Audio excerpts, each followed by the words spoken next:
लोगों से मुलाकात कर रहे हैं, छोटी बड़ी सभी तरीके की सभाएं हो रही हैं। रिस्पॉन्स अगर बात करूँ तो रिस्पॉन्स कैसा आपको लगता है? बहुत ज़बरदस्त रिस्पॉन्स मिल रहा है।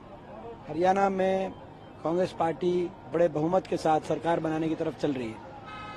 सर, हर गांव में या हर विधानसभा में ये देखा जा रहा है कि आम आदमी पार्टी, कांग्रेस, बीजेपी उम्मीदवारों के अलावा निर्दलीय उम्मीदवार बहुत हैं। ऐसा कुछ नहीं है। कहीं आप कैसे उनको साधने की कोशिश कर रहे हैं? क्योंकि हमने देखा कि आपको एक टास्क मिला जो आपने बहुत बेहतरी से किया। और ऐसा हरियाणा में देखो 2-4 सीटों को छोड़कर लगभग हर सीट पे कांग्रेस और भाजपा का डायरेक्टली मुकाबला है।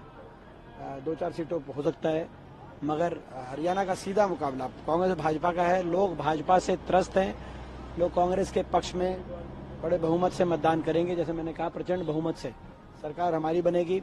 और जहां तक ये बाकी जो छोटी मोटी पार्टियां हैं, ये भाजपा के इशारे पे कई जगह, चाहे जजपा हो, चाहे इनेलो हो, चाहे हरियाणा एक जनता पार्टी बना रखी है, एक गोपाल कांडा ने पार्टी बना रखी है, इस तरह की निर्दलीय वगैरह, वो कई जगह भाजपा द्वारा प्रायोजित ऐसे लोग छोड़े गए हैं कि लोगों के मन में भ्रम पैदा करने का काम करके और वोट काटने का काम करें।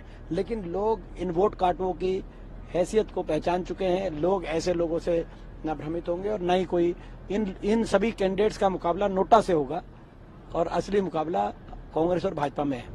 सर, हमने देखा पिछले कुछ दिन पहले आपने कई उम्मीदवारों का नामांकन वापस कराया। क्या हम आगामी दिनों में भी इस तरीके से देख सकते हैं कि आप देखिए, कई जगह जो हमारे साथी थे, स्वाभाविक बात है कि एक कैंडिडेट को टिकट मिलती है, मगर बहुत से ऐसे उम्मीदवार रहते हैं जो पार्टी के अंदर जो प्रयासरत रहते हैं टिकट के लिए, तो एक स्वाभाविक से उन रूप से निराशा हो जाती है, भावुकता भी हो जाती है।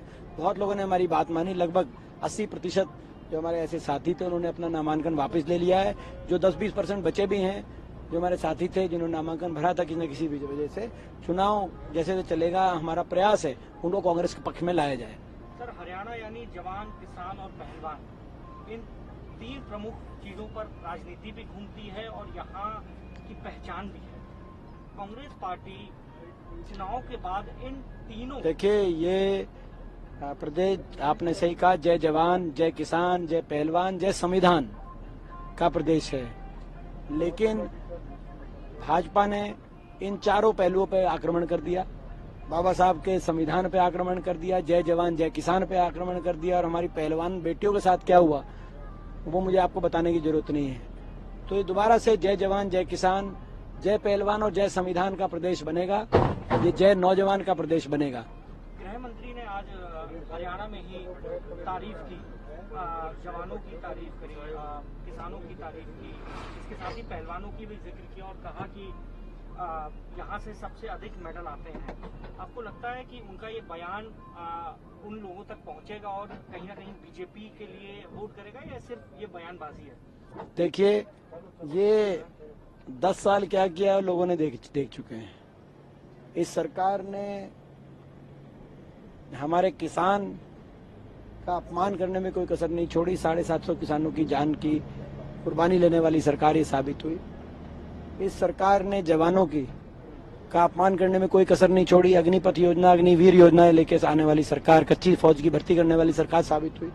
इस सरकार ने पहलवान की कोई का मान सम्मान ध्वस्त करने का काम किया। हमारे खिलाड़ी बेटियों को जिस तरीके से जंतर मंतर पे दिल्ली की सड़कों पे घसीटने का काम किया गया, और इस सरकार ने संविधान, बाबा साहब भीमराव अम्बेडकर जी के संविधान को अगर ध्वस्त करने का काम कहीं हुआ तो हरियाणा में हुआ। और संविधान पर अगर आक्रमण किए गए और जो हमारे एससी समाज, ओबीसी समाज के अधिकारों को छीनते हुए कौशल निगम जैसे कच्ची भर्तियां लेके सरकार आई, जिसमें बिना रिजर्वेशन, बिना पेंशन के 1.5 लाख बच्चों को जो है बैक डोर से बिना मेरिट के लगाने का काम इस सरकार में हुआ, और 2 लाख सरकारी नौकरियों को समाप्त करने का काम इस सरकार में हुआ। केवल झुंझुना सीटी के नाम पे उलझा दिया नौजवानों को। तो आज हर वर्ग इस सरकार से दुखी है और हमें पूरा विश्वास है कांग्रेस पार्टी को साथ मिलेगा। भूपेंद्र हुड्डा सर का नाम जब भी आता है तो एक मास लीडर के तौर पर आता है। कांग्रेस पार्टी ने उन्हें मुख्यमंत्री बनाया, आप नौजवान सांसद हैं, क्या आप चाहेंगे कि अभी आपके फादर ही सीएम पोस्ट पर कंटिन्यू करें यदि कांग्रेस की सरकार बनती है, या आप भी अपनी नजरें थोड़ा सा बनाए हुए हैं, क्योंकि हर बेटे की उम्मीद होती है कि फादर की लीगेसी को आगे बढ़ाया जाए? देखिए, ये हमारी कांग्रेस पार्टी की अपनी एक परंपराएं हैं।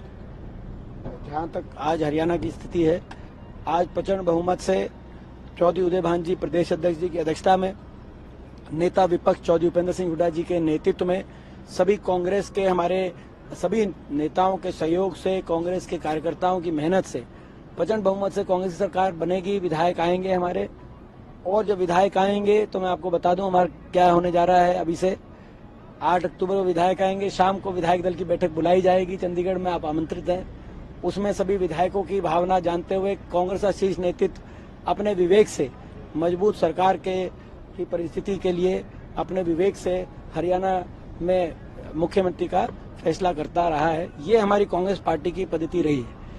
तो मैं समझता हूं कि जब ये आपको विस्तार से मैंने बता दिया तो आपके प्रश्न का कोई सवाल नहीं बचता।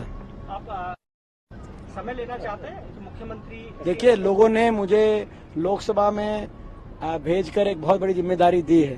तो आप देश में विपक्ष की दूसरी सबसे बड़ी जीत, विपक्ष की इतने छोटा सा प्रदेश हरियाणा से देश की दूसरी सबसे बड़ी जीत हरियाणा में हुई।